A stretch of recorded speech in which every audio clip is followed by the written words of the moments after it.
Eh bien, salut à tous, c'est la vie météo. J'espère que vous allez très bien. On se retrouve en ce vendredi 9 janvier 2026 pour de nouvelles infos météo. Ce matin, on va bien évidemment faire le point sur le passage de la tempête Gority et ses rafales de vent monstrueuses du côté de la Normandie. Vous avez vu en live hier soir avec moi cette pointe à 213 km/h du côté de Barfleur, 182 km/h à Carteret, 147 km/h à Caen, du jamais vu depuis la tempête de 1999. Et d'ailleurs, pour la ville de Caen, c'est officiellement la deuxième plus violente rafale de vent jamais enregistrée, avec 1999 où le record absolu a été de 151 km/h. Donc situation assez chaotique sur la Normandie, beaucoup de dégâts, des bâtiments endommagés, des arbres par terre, des lignes électriques pliées. Donc voilà, plus de 300 000 foyers privés d'électricité. C'est une situation classique pour une tempête d'hiver.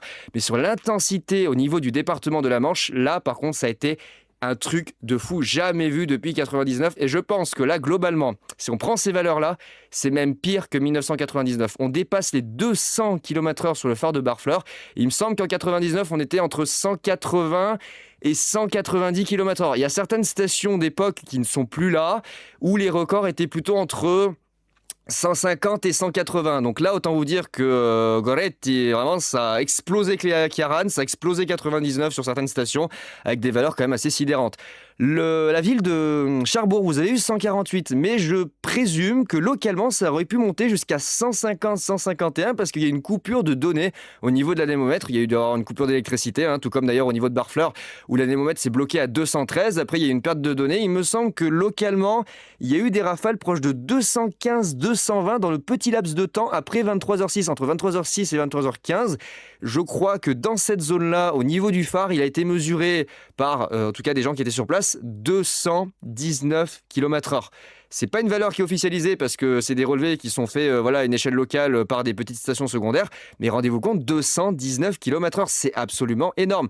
Dans l'intérieur des terres, le Calvados, que j'avais bien évidemment mis en vigilance rouge avec cette rafale de vent à 147 km/h, qui est officiellement la deuxième plus violente rafale de vent de l'histoire de la ville depuis 1999, où Lothar avait donné 151 km/h.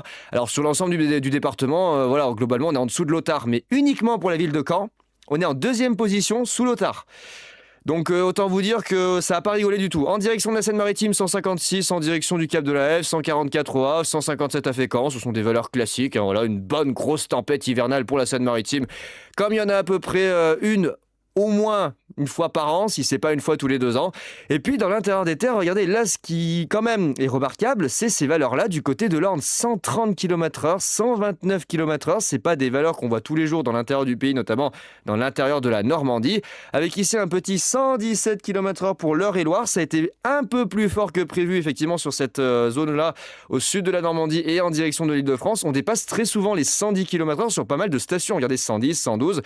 125, 112 ici, 126, 117, 100, 109. Donc des valeurs quand même costauds, il faut le dire. Pour l'intérieur des terres, ça rigole pas du tout. Et 113 au nord de Paris, 148 au niveau de la Tour Eiffel, 100, 114, 105, 107, 102, 107, 105. On dépasse les 100 km/h facilement au niveau de l'Île-de-France et autour de l'Île-de-France. Et là où je suis assez content, et j'aimerais quand même vous le faire souligner, le département de la Marne, vous étiez en vigilance renforcée sur mon système de vigilance hier soir. Et effectivement, j'ai bien fait de mettre ce département en alerte puisque vous avez enregistré cette rafale, il faut le dire quand même, totalement hallucinante, à 127 km/h. Il était prévu vraiment sur la limite des zones de vent violent, 100, 105. C'est pour ça que je vous ai mis ici la Marne et le département des Ardennes en vigilance renforcée. Je me suis tâté à mettre le département de la Meuse.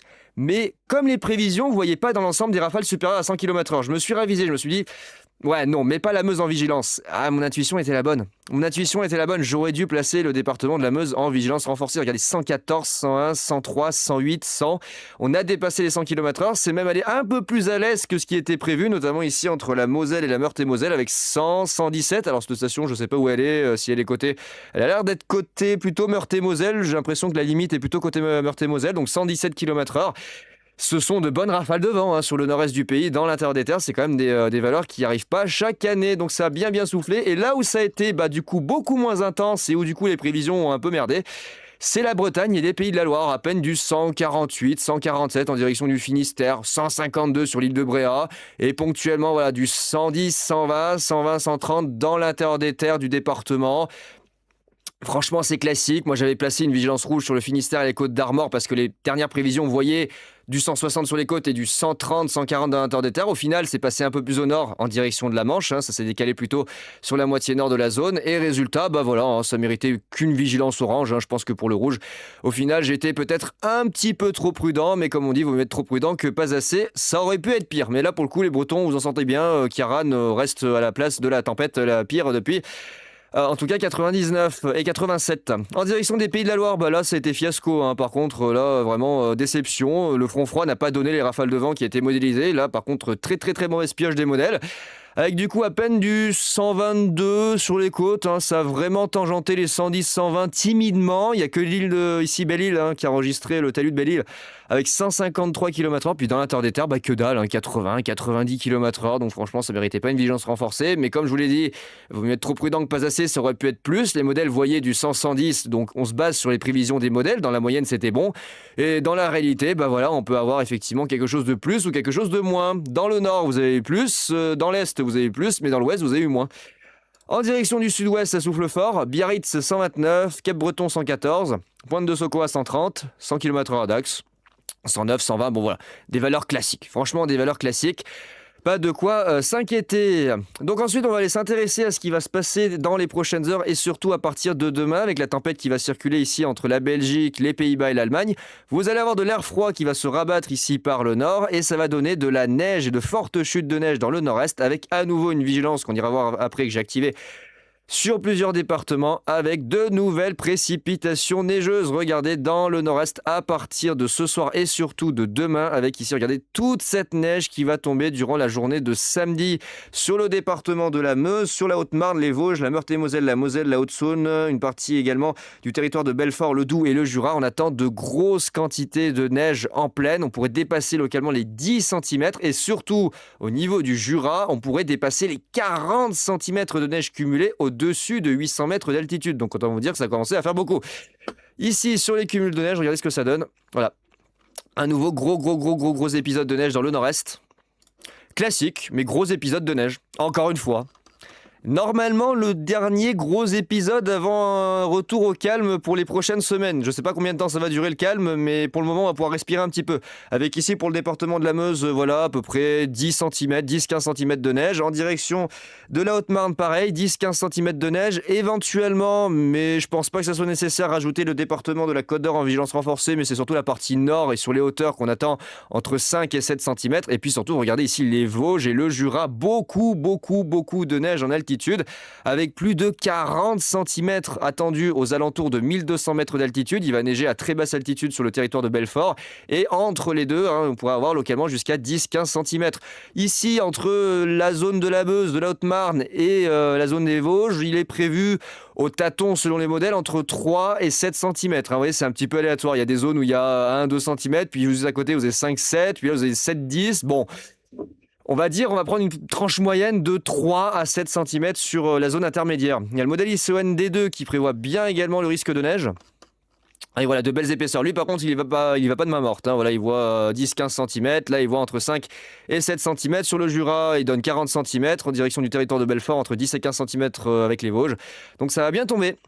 Ça va bien tomber. Sur les Alpes aussi, beaucoup de neige, notamment de l'altitude. Plus d'1 mètre de neige au-dessus de 2200 mètres. Le risque d'avalanche va exploser avec le manteau neigeux qui sera très instable.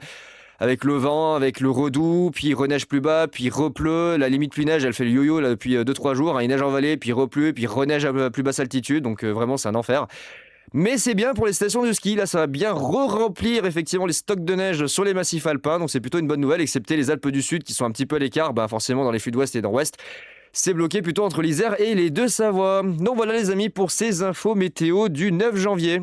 Je voulais parler de la tempête Goretti qui a fait son énorme bordel, de la neige qui va retomber. Je vais juste vous remontrer ici, la vigilance qui est en cours, donc il reste pour aujourd'hui, ça y est c'est terminé, mais il restait le département de la Manche et du Calvados que vous avez vu hier soir dans le live En vigilance rouge, la vigilance orange qui va se terminer, qui est officiellement terminée dans certains départements, et surtout à partir de demain, voilà, la vigilance renforcée qui est de nouveau en place sur les départements du Nord-Est, donc la Meuse, la Meurthe-et-Moselle, les Vosges, la Haute-Marne, la Haute-Saône, le Doubs, le territoire de Belfort, et éventuellement, j'attends encore un petit peu le Jura. Je pourrais peut-être rajouter le Jura dans la journée, mais j'attends parce que c'est surtout ici le Doubs, on attend les plus grosses quantités. Le département du Jura, c'est pas forcément nécessaire, ça sera surtout la limite avec la Suisse, donc bon.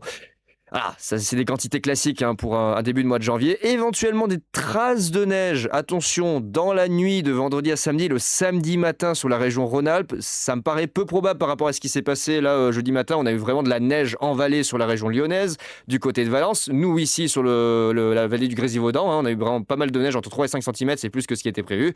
Et puis toujours les Deux-Savoies qui sont touchés par de très très fortes chutes de neige. Donc voilà les amis, pour ces infos météo, ça devrait se terminer à partir de dimanche et normalement à partir de la semaine prochaine, on devrait respirer un petit peu avec moins d'événements, tous azimuts, de la neige et du froid et des tempêtes et vas-y je te défonce tout. On va pouvoir un peu se reposer.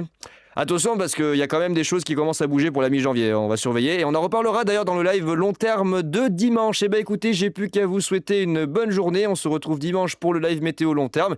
Et encore une fois, un grand merci à tous pour le live d'hier soir avec plus de 60 000 vues et plus de 350 nouveaux abonnés également sur LVM Vigilance. Vous avez été nombreux à rejoindre la communauté. Écoutez, j'ai plus qu'à vous souhaiter une bonne journée et à vous dire à très vite. Allez, ciao tout le monde.